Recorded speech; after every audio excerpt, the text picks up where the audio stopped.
pequeña reflexión a los efectos de entender ciertas cosas que debemos conocer bien y tenerlo en claro, ¿verdad? Porque de eso depende también nuestra salvación. Amén. Hoy quería hablar un poco sobre, si bien recordar cómo iglesia, nosotros nos pusimos como una iglesia de restauración. ¿Amén? ¿Recuerdan ustedes? Hemos hablado muchas veces de eso, justamente porque pensamos que la idea de Dios justamente fue restaurar la iglesia. O sea, llevarla al original. No era emparchar ni nada, sino que dejarla tal cual. Y yo creo que eso es algo que aún en muchos, por supuesto los que no están en el Señor ni hablar, todavía no han podido lograr esa restauración. Quizás podemos decir que algunos están tuñados, ¿no? Como está de común para algunos, no sé si todos lo conocen a eso. Por televisión hay programas que hacen esas cosas con los autos, ¿no? Son hermosos, son bárbaros, bellos. Pero hay otros también que a lo mejor, hablando de auto, ¿no? Como si fueran personas, tienen todas las ruedas con las alambres afuera, o el carburador le funciona mal, o por ahí se quedan a pie, ¿verdad? Sea cual fuere la circunstancia, seguimos siendo no original, ¿verdad? Y como personas nos pasa lo mismo. Podemos estar sobresalientes, podemos estar perfectos de salud, podemos ser millonarios, podemos vivir en la lona, como comúnmente se dice. Distintas circunstancias. Pero en esencia somos todos iguales. Si no somos restaurados. ¿Verdad? No somos original. Quiere decir que si necesitamos ser restaurados, quiere decir que hay algo original al cual en un momento determinado fuimos. ¿Verdad? Y eso es lo que hoy quería meditar sobre ese tema de cómo fuimos creados. ¿Cuál es el original nuestro? ¿Cómo debe ser nuestra forma de vivir original? ¿Cómo la creó Dios? ¿Para qué y de qué forma es que debíamos movernos? ¿No? Yo creo que a ese punto es donde realmente quiere llevarnos Dios, ¿no? Y vemos acá un punto donde habla Dios de la creación, para que nosotros podamos entender justamente cómo fuimos creados. Sabemos que la creación no fue algo vista, porque no existía nadie. Me refiero a la parte humana. Entonces Dios se encargó de que eso se conociera justamente usando a Moisés en primera instancia, quien escribió los 5 primeros libros de la Biblia, ¿verdad? Dándole instrucciones a Moisés para que hiciera y dejara todo detallado lo que él le iba enseñando, de que había sucedido. Por eso es que conocemos cómo fuimos creados, ¿verdad? Por eso quería mencionar algo para que vayamos entendiendo este primer punto. Nosotros fuimos creados independientemente del resto de la creación, me refiero al hombre específicamente, ¿no? Como la cereza del postre, digamos. Fuimos una creación perfecta. Dios mismo decía que esto era como diciendo, como una expresión nuestra, ¿no? Podríamos decir, esto está bárbaro, pum para arriba, lo mejor. Y fijémonos cómo el hombre era, la palabra dice que fue hecho a imagen y semejanza de Dios, ¿no? Está hablando, no por supuesto de la naturaleza de Dios en cuanto a Dios en sí, sino por características de Dios que están en el hombre. La esencia, cierta esencia de Dios que está en el hombre, o que debería estar en el hombre, ¿no? Él lo hizo en su forma original así, incluyendo a esa unidad perfecta que tenían ellos, ¿no? Con el Espíritu Santo, como tenía Dios en el cielo, esa unidad con Jesús. Unidad que la marca en San Juan, por ejemplo, no ese capítulo, ese no lo puse, ese verso, pero me viene el tema de cuando Felipe le preguntaba a Jesús, que le mostraran al Padre, así lo conocía. Y Jesús le dijo, tanto tiempo estás conmigo que no te diste cuenta de que si me ves a mí, me ves al Padre. Porque yo estoy en el Padre y el Padre está en mí. Eran una sola cosa con el Padre. Y en ese estado es que Dios creó al hombre. En esa forma. Porque fíjense lo que dice Génesis. ¿Vale? Que te había dado el 2. Ahora no sé por qué no me pongo la lente. Perdón, el Génesis 5:2. Ese era. Qué bien, qué rápido. En este pasaje vemos cómo habla Dios.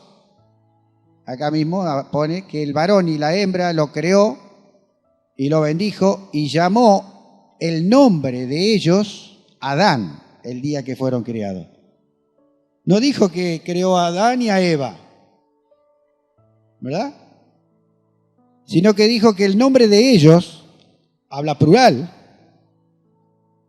fue llamado Adán, porque eran uno solo. Había formado al hombre y a la mujer con el mismo ser, como la misma esencia de Dios, ¿verdad? Ahí eso de Eva surge después de la caída. Que ahí es cuando se produce la división. Ahí ya deja de haber unidad perfecta como a imagen de Dios. Dale, así que hay otro verso 3 que no sé si lo puse. Que es el 3. 2. Que ahí nos habla, por ejemplo, ya de la naturaleza caída. Cuando dice, y vivió Adán 130 años, engendró un hijo a su semejanza, dice, conforme a su imagen, y llamó su nombre Set. Acá ya había pecado el hombre, ¿verdad? Acá cuando nace Set, Caín ya había matado a Abel, ya el desastre estaba hecho. Ya la semejanza con Dios ya se había roto. Entonces, por eso dice que Set salió a imagen y semejanza de Adán. El Adán que ya era el hombre caído. Ya la simiente. Por eso cuando hablamos del pecado original, ¿no? Hablamos de algo que se transmitió en la simiente, o sea, en la semilla de cada ser uno con otro hasta llegar al día de hoy, ¿no? Esa era la idea. Y fijémonos cómo Dios se encargó de que todas estas cosas se conocieran. porque tenía planes, tenía soluciones Dios, pero necesitaba que su creación entendiera muchas cosas en ese proceso, viera esa necesidad real y de lo que se perdieron por no obedecer. Recuerda que la desobediencia hizo que Adán y Eva cayeran, ¿verdad? Vemos cómo Dios se encargó a través de distintos autores que levantó para que la Biblia fuera escrita, para que ahí constara todo lo que de la historia de la creación, de cómo fue Dios organizando todo lo que hoy vamos conociendo, ¿no? Cómo fue organizando, no vamos a leer toda la Biblia, pero recuerden todos los pasos desde Moisés en adelante, ¿no? Noé, Abraham y todo lo demás, hasta llegar a Jesús, que era en realidad lo que la esencia de lo que Dios quería terminar de mostrar, ¿no? La verdadera salida a las generaciones. Porque la Biblia no solamente habla de historia, no es solo historia, sino que también hay promesas. Hay promesa de Dios y hay cumplimiento de esa promesa, para que tengamos seguridad de que lo que Dios dice es lo que va a hacer. Lo que Dios dijo, lo hizo. Y lo que Dios dice que va a hacer después, también lo va a hacer. Amén. Acá vemos, en esta historia solamente hay 3 actores, que es Dios, Satanás y el hombre. No hay otro, ¿no? Satanás cumplió una faceta importante en esto porque desarrolló una guerra, evidentemente, pero también quiso arruinar la creación, pero en realidad todo estaba preparado por Dios, todo era conocido por Dios, evidentemente, ¿no? Pero lo bueno de todo esto es que Dios demuestra su amor por la creación. Si bien al principio, si se quiere, eliminó casi toda una generación, ¿no? Con el diluvio. Pero levantó una, también buscando que sean más a la imagen de Él. Quizás no como la primera, pero sí estaban igual a la imagen de Él, como habla en el capítulo, en la era de Noé. Con Noé hizo ese pacto, y ahí sí renueva eso de que quería hombres semejantes a Él. Y promete no eliminar más a la creación.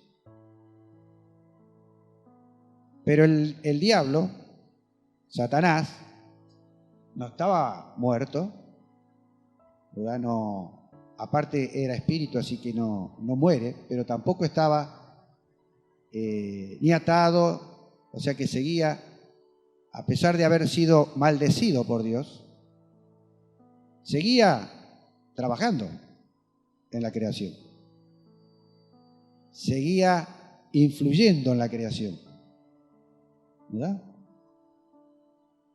Así por eso la maldad, cómo crece, cómo se desarrolla todo esto. Y yo creo que todo eso es parte de del análisis que quería que Dios hiciera en el hombre, en cómo se estaba formando el hombre, qué características estaba teniendo el hombre. Totalmente contraria a la creación, totalmente contraria a lo que Dios había creado. Por eso también dice la palabra que hasta la naturaleza gemía, ¿no? Esperando la relación del hombre, el cambio del hombre, porque no era así como Dios lo había hecho, ¿verdad? Pero Dios ya desde el principio ya había establecido las cosas que iban a suceder y cómo iban a suceder. Fijémonos que cuando maldice, voy a adelantar en algunos versículos,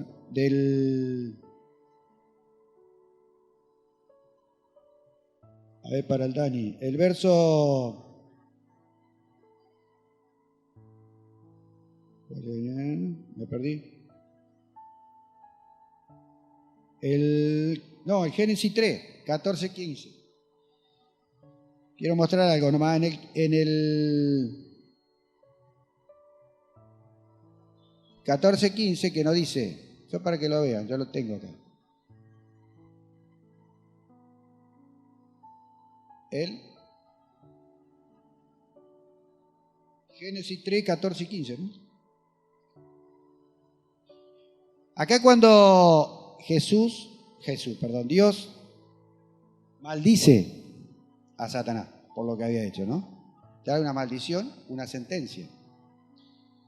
Pero lo importante acá es, o mejor dicho, lo que quería hacer resaltar acá, en el 14 que dice, Jehová Dios dijo a la serpiente, por cuanto esto hiciste, maldita será entre todas las bestias y entre todos los animales del campo, sobre tu pecho andarás y polvo comerás todos los días de tu vida. Está relacionado justamente con lo que Satanás pretendía, ¿no? Satanás pretendía estar en las alturas. Era el que quería estar por sobre Dios. La idea de él era gobernar, era estar en las alturas, no por debajo de Dios, por arriba de Dios. Por eso es que la sentencia de Dios es bajarlo del todo al polvo. Es figurativo, lógicamente, esto, ¿no? Se iba a arrastrar en el polvo, decía que iba a estar por lo bajo, iba a ser lo más bajo de la creación. Sin embargo, no le quitó poder, sino que ya era el hombre, al haber desobedecido, ¿no? Había perdido esa conexión con Dios. Porque Dios es santo y no puede estar la tiniebla con la luz, ¿verdad? O sea que el hombre tuvo que ser separado, si recuerdan la historia, yo para no leer toda la Biblia.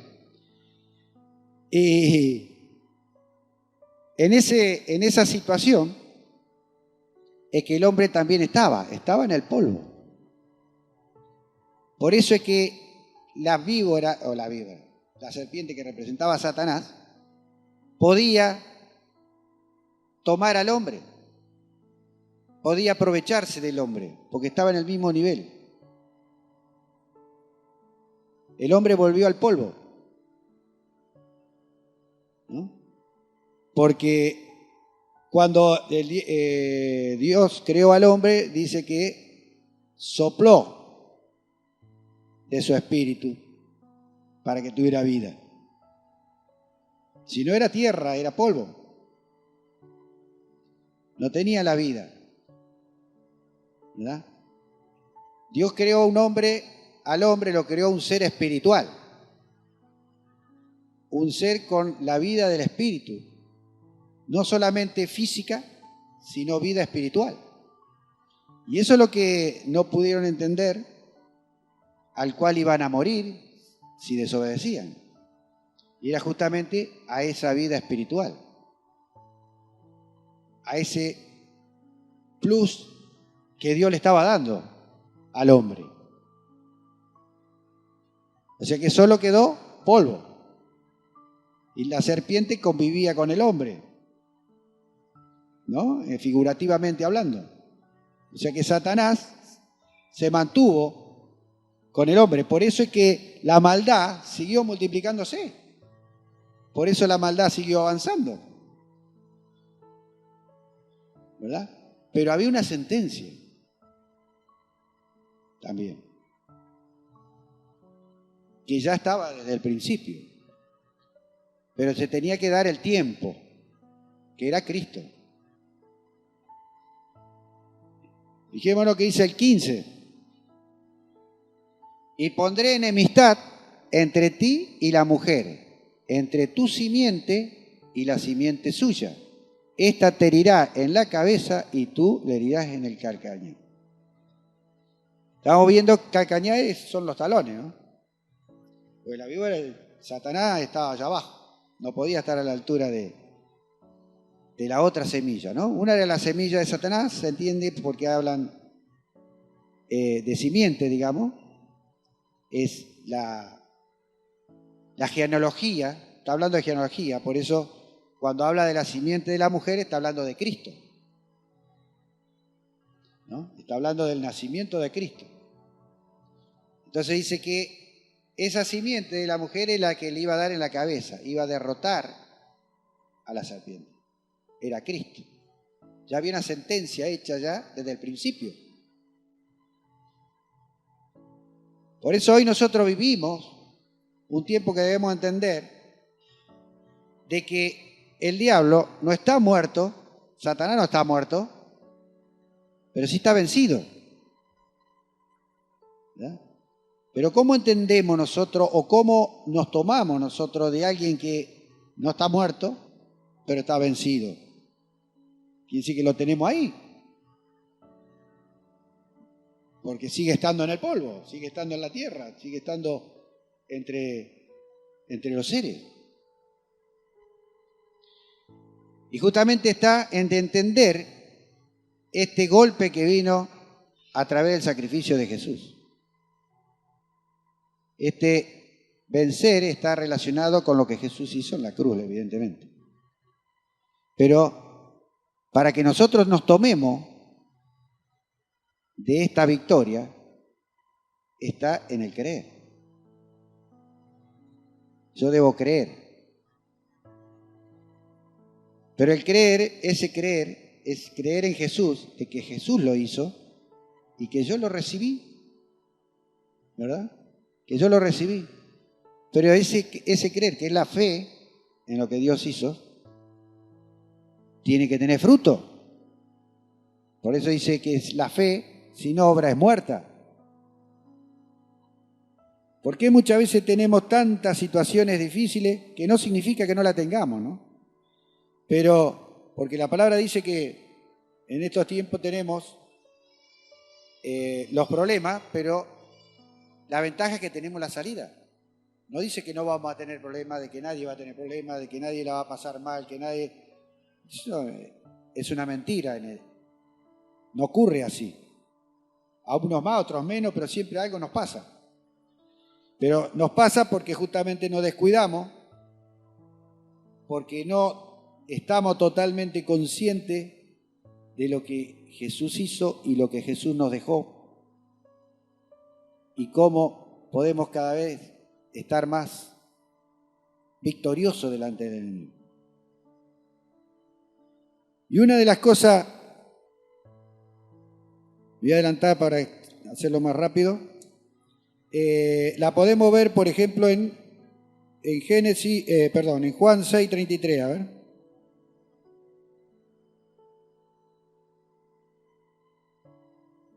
Porque el pan de Dios es aquel que descendió del cielo y da vida al mundo. Y la otra, dame el otro 6:40, a ver, porque son dos que se van a asociar. Y esta es la voluntad del que me ha enviado, que todo aquel que ve al Hijo y cree en Él tenga vida eterna y yo le resucitaré en el día postrero. Amén. Fíjense acá, por ejemplo, está hablando ya Jesús, que cuando, o mejor dicho, Juan habla acá de lo que hizo Jesús con el sacrificio en la cruz, con su venida. ¿Cuál era el mensaje que Jesús traía? Jesús era un enviado de Dios y venía con palabra de Dios y venía con ya la misión establecida, que era sentenciar a Satanás ¿no? O sea, vencer a Satanás, cortarle el poder en sí, pero también era dar vida, dar nuevamente esa vida de Dios que habíamos perdido. Y la única forma de recibir esa vida es volver a tener ese soplo de Dios. Y ese soplo de Dios era Cristo. Porque Cristo era quien traía la palabra de Dios, la que traía el alimento. Por eso habla del maná, que Él era el maná. En San Juan, interesante todo el pasaje 6, habla de que Él era ese pan que había caído del cielo, que figurativamente se lo había profetizado en el Antiguo Testamento, pero justamente porque quería hacerle ver que eso que caía del cielo, que en su momento era un alimento material, ese alimento material que lo animó en vida a los israelitas, digamos, porque se estaban muriendo de hambre, en cuanto a lo humano, en cuanto a lo físico. Era lo que representaba el pan que era Cristo, el alimento a tiempo, el alimento que lo iba a restaurar a la vida espiritual que habían perdido. Porque habían muerto por el pecado. Entonces, acá Jesús se presenta de esa manera, ¿no? Se pretende diciendo de que Él era el alimento, ese es el que le iba a dar vida. ¿Y cuál era esa vida? Era la palabra de Dios. La palabra que salía de la boca de Él, la palabra que venía de Dios, porque Él mismo lo decía. Él hablaba y decía lo que había visto, lo que había mandado, todo lo que Él hacía y decía era lo que Dios le había dicho que tenía que hacer y decir. Y eso era lo que no iba a dar vida, ¿verdad? Porque mira lo que dice, que todo aquel que ve al Hijo cree en Él. Esas son palabras que a veces las dejamos de lado y no le damos la importancia que tiene. Y creen en Él, tenga vida eterna. La vida eterna está hablando de esa vida espiritual. Pero ¿para qué? Dice, y yo le resucitaré en el día postrero. Si yo no tengo esa vida, Dios no me puede resucitar a nada. Porque nadie puede entrar al reino de Dios, o mejor dicho, al definitivo de Dios, porque ya está hablando de la segunda venida. No podemos entrar aquellos que estamos sin la vida espiritual. Por lo tanto, no vamos a poder ser resucitados por Cristo.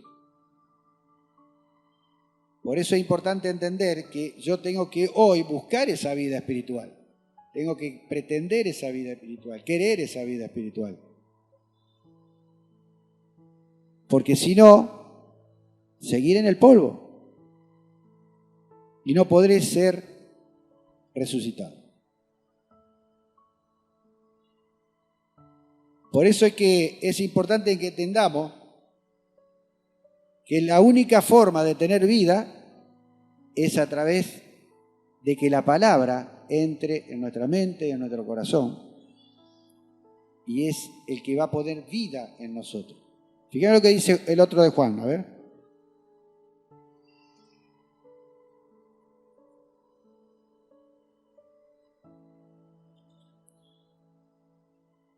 Juan S. Bueno, el Espíritu es el que da vida, la carne para nada aprovecha. Las palabras que yo os he hablado son espíritu y son vida. ¿Amén? En la medida que yo pueda incorporar esto en mi vida, es cuando la vida de Dios se mantiene en mí. Ahora, eso es algo que no es que es como si tomo vitamina, ¿no? Tomo vitamina y bueno, el cuerpo si no hay vitamina ya está, ya puedo hacer todo lo que quiero, total, tengo toda la vitamina puesta. No es así. Sino que la palabra de Dios, esa vida, tiene que ser realmente la vida de Dios en nosotros.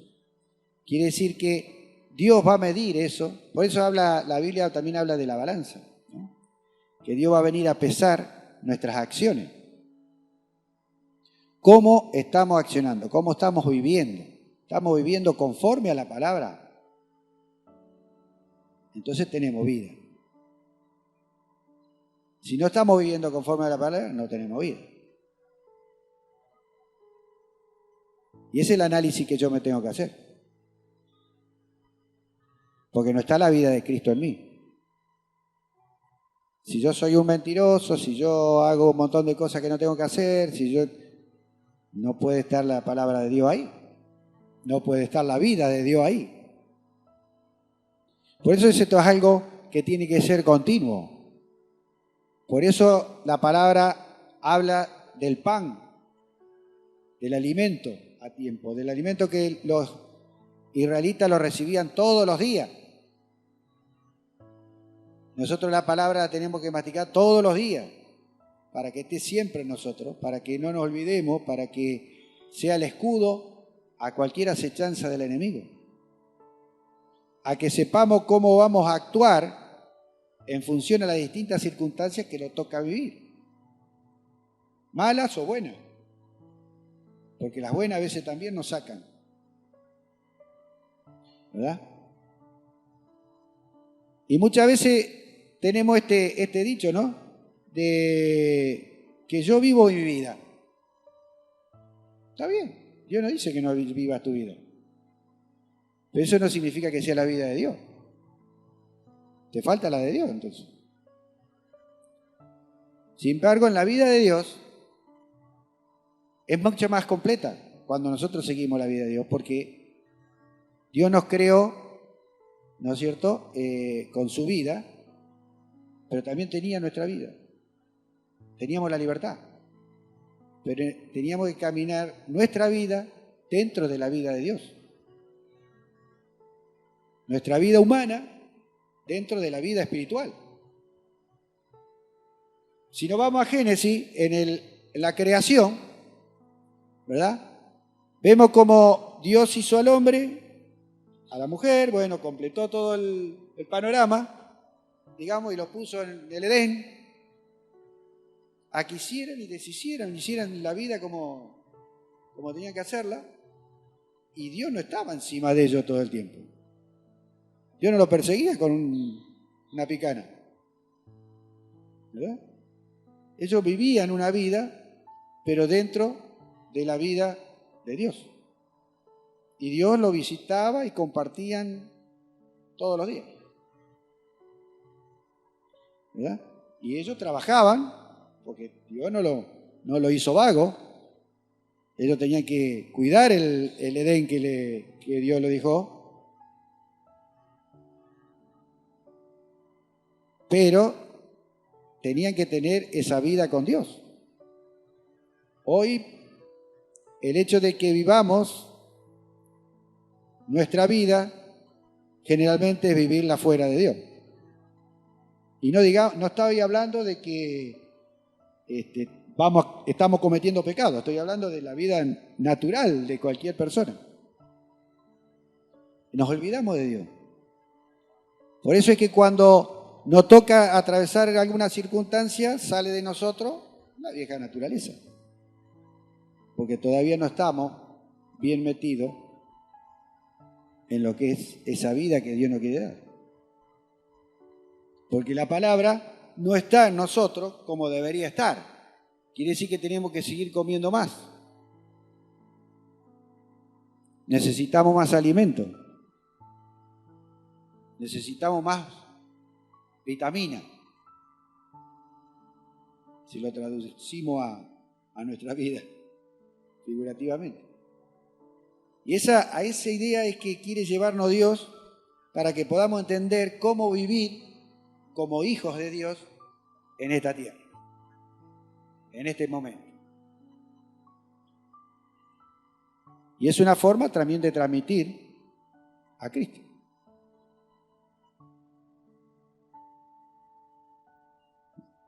Muchas veces nos enojamos con Dios y queremos hacer lo que queremos, y bueno, pero así nos va.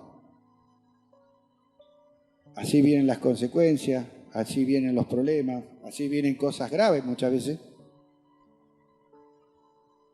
Y vivimos en un mundo donde hay mucha gente que no tiene vida, no tiene la vida de Cristo.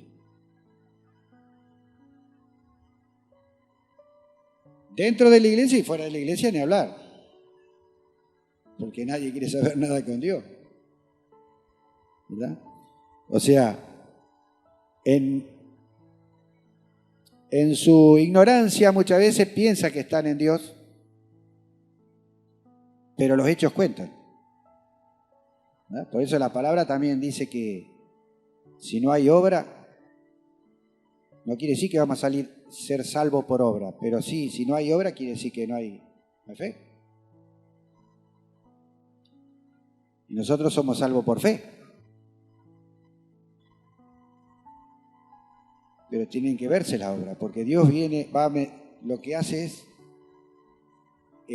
las acciones, porque las acciones nos determinan lo que tenemos adentro.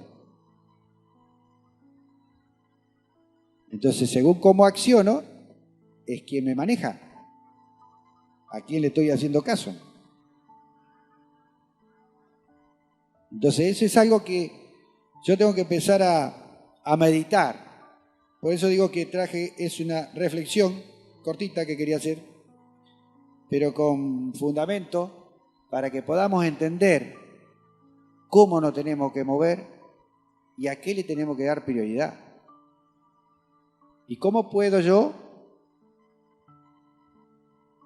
vencer justamente a través de comer? Hacerme fuerte con la palabra. Jesús venció al diablo en el desierto con la palabra. No pudo entrar. Por eso cuando estaba en el Edén, el hombre estaba fuerte, porque tenía la vida de Dios. Entonces no podía Satanás entrarle de lleno. No podía ni sacarlo ni tocarlo.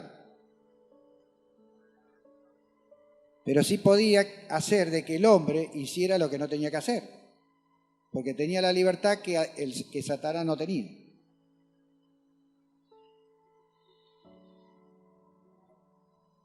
Y la astucia de Satanás hizo que el hombre cayera. Y siempre tiene la misma estrategia el diablo, siempre. Todo lo que hizo al principio lo sigue haciendo ahora.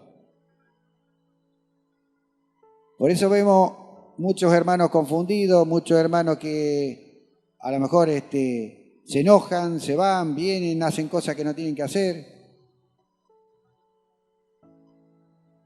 Toman todo como a su manera. Y todo eso no es de la vida de Dios. No es producto de la vida de Dios. Es un producto de la vida humana. Un producto manejado por Satanás, que está en la misma condición, en el polvo. Porque aquel que no tiene la vida de Dios está en el polvo. Porque no tiene vida, tiene la vida humana, nada más. Y está al alcance de Satanás.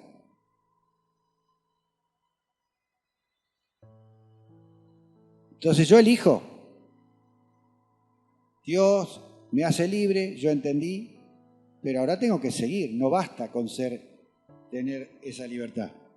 Porque esa libertad a mí me da una responsabilidad, si se quiere, conmigo mismo. Que yo tengo que cuidar esa libertad, porque si no voy a volver a caer preso otra vez. Del diablo. ¿Y qué es lo que pasa en esta lucha que a veces tenemos como cristianos?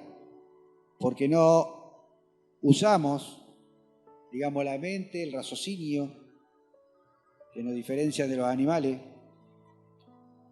Por eso la Biblia también habla de los animales, las bestias, ¿no? En el Salmo habla de que nos compara con una bestia a los que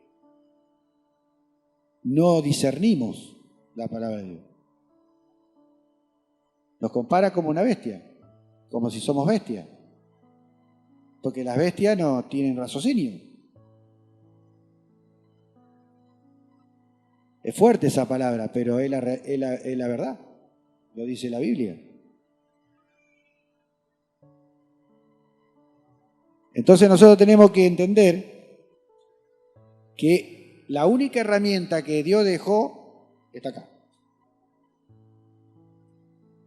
Si nosotros no entendemos esto, si nosotros no entendemos esto, que es lo primario, lo principal, la columna vertebral del Evangelio, porque es lo que nos va a reconectar con Dios, lo que nos va a llevar al original, a vivir esa vida plena. Amén.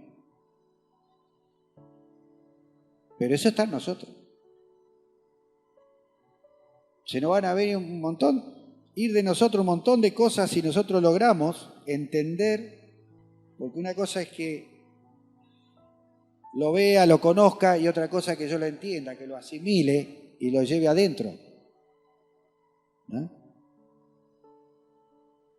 Entonces no vamos a dejar de hacer muchas cosas que hacemos a veces me parece que volviéramos a la infancia. Y es que el diablo juega con nosotros.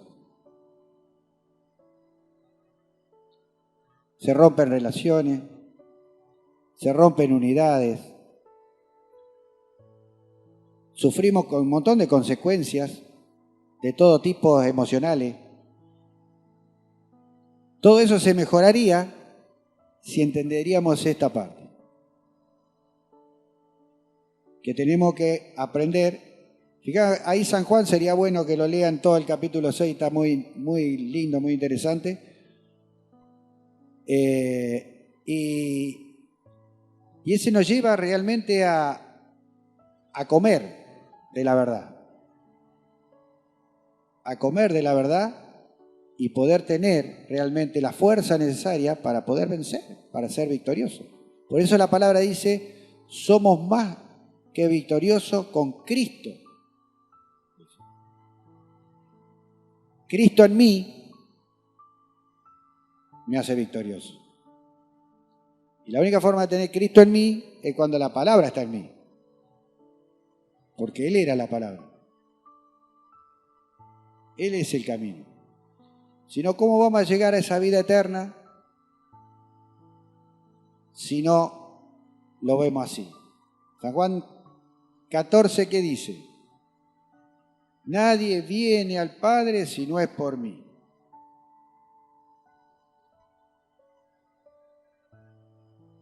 Por eso es importante que la palabra esté en nosotros para que el diablo no nos confunda, para que el diablo no nos saque con distintas tretas, para que el diablo no nos empuje a hacer lo que no tenemos que hacer, a pensar lo que no tenemos que pensar,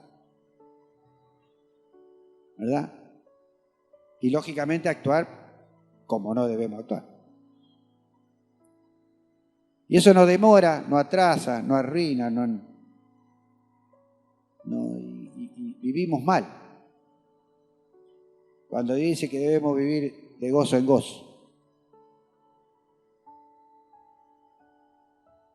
Así que mientras ponen la canción, hermano, terminamos esta meditación. Pastora también tiene algo. Oramos. Padre, te alabamos, te damos gracias, Señor. Gracias porque tu amor es infinito, porque a pesar de tantas cosas que mal hacemos y que te traicionamos en muchas oportunidades, tú siempre nos levanta, nos trae a la realidad, nos amas y quiere transformar nuestras vidas para que podamos disfrutar de tu vida. En el nombre de Jesús, te clamo para que realmente podamos extender nuestra mano hacia ti y que nuestra mente y nuestro corazón pueda anhelar esa presencia tuya, esa vida tuya y poder caminar en ella, oh Dios, para poder vivir esa plenitud. En el nombre de Jesús. Amén.